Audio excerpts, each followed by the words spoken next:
Uganda regulating wildlife trade electronically, preserving tourism.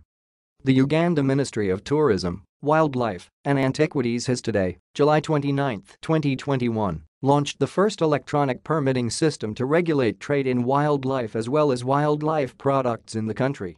Under the THEME Strengthening Sustainable Wildlife Trade Regulation, the electronic permitting system aims to control legal trade in wildlife and prevent illegal specimen trade. This is accomplished through electronic permits and licenses for trade, import, export, and re-export in specimens. These specimens are listed in the Convention on International Trade in Endangered Species of Wild Fauna and FLORA sites. Uganda now becomes the first country in East Africa and the 8th on the African continent to develop an electronic sites permit system.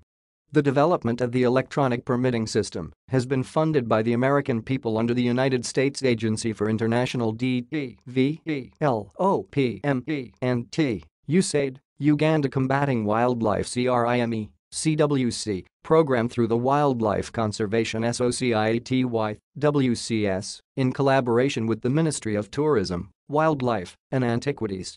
The launch was moderated by Dr. Bararega Akinkwasa, Ph.D., Commissioner of Wildlife Conservation and Acting Director of the Ministry of Tourism, Wildlife and Antiquities MTWA, in a hybrid online and physical format.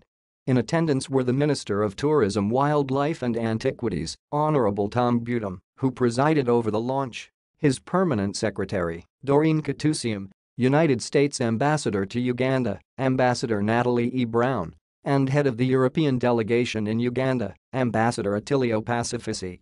Haruko Takusu, head of the project, was able to represent the site secretariat virtually. Speaking at the event, Ambassador Brown highlighted the projects that are being supported by USAID to combat illegal wildlife trade, including the Canine Unit and Karuma Wildlife Reserve, where dogs are being trained and equipped to intercept wildlife products in the region.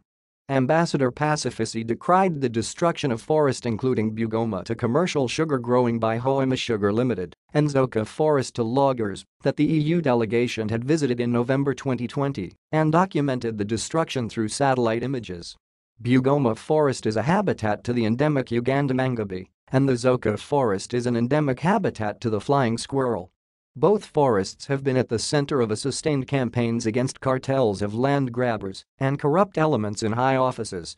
Haruko Takusu, Site Secretariat, noted that permits are one of the principal tools for monitoring trade in sites-listed species and critical to understanding the scale of sites trade.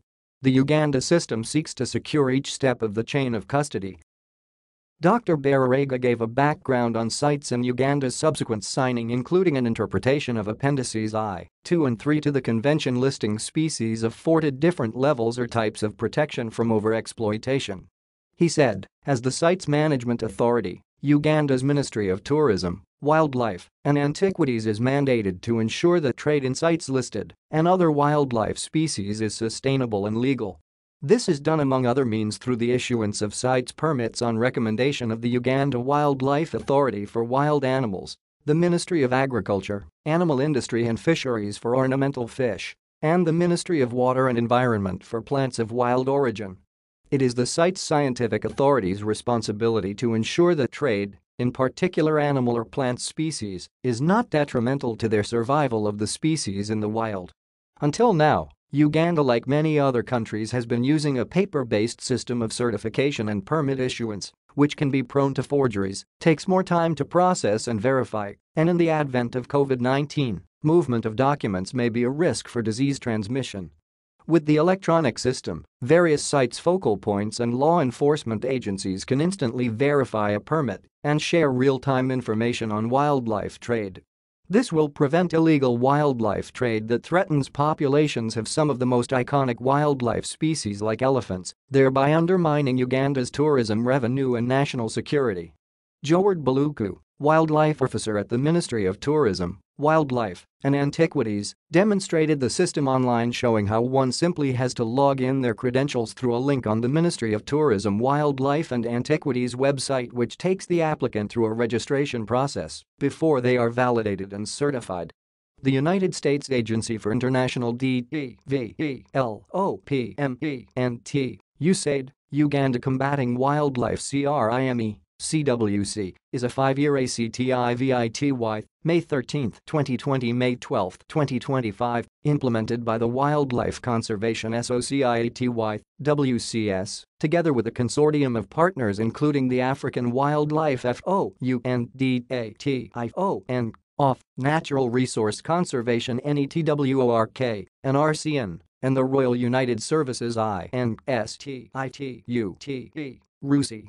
The goal of the activity is to reduce wildlife crime in Uganda by strengthening the capacity of CWC stakeholders to detect, deter, and prosecute wildlife crime through close collaborations with security and law enforcement agencies, USAID implementing partners, private sector companies, and communities living adjacent to protected areas. The Convention on International Trade in Endangered Species of Wild Fauna and FLORA CITES was signed on March 3, 1973, and entered into force on July 1, 1975. The convention subjects international trade in specimens of selected species to authorization through a licensing system.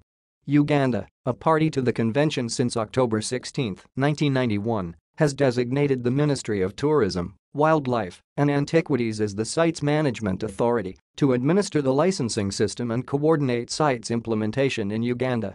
Uganda has also designated the Uganda Wildlife Authority, Ministry of Water and Environment, and Ministry of Agriculture, Animal Industry and Fisheries to be CITES scientific authorities for wild animals, wild plants, and ornamental fish respectively to offer scientific advice on the effects of trade on the conservation of species in the wild.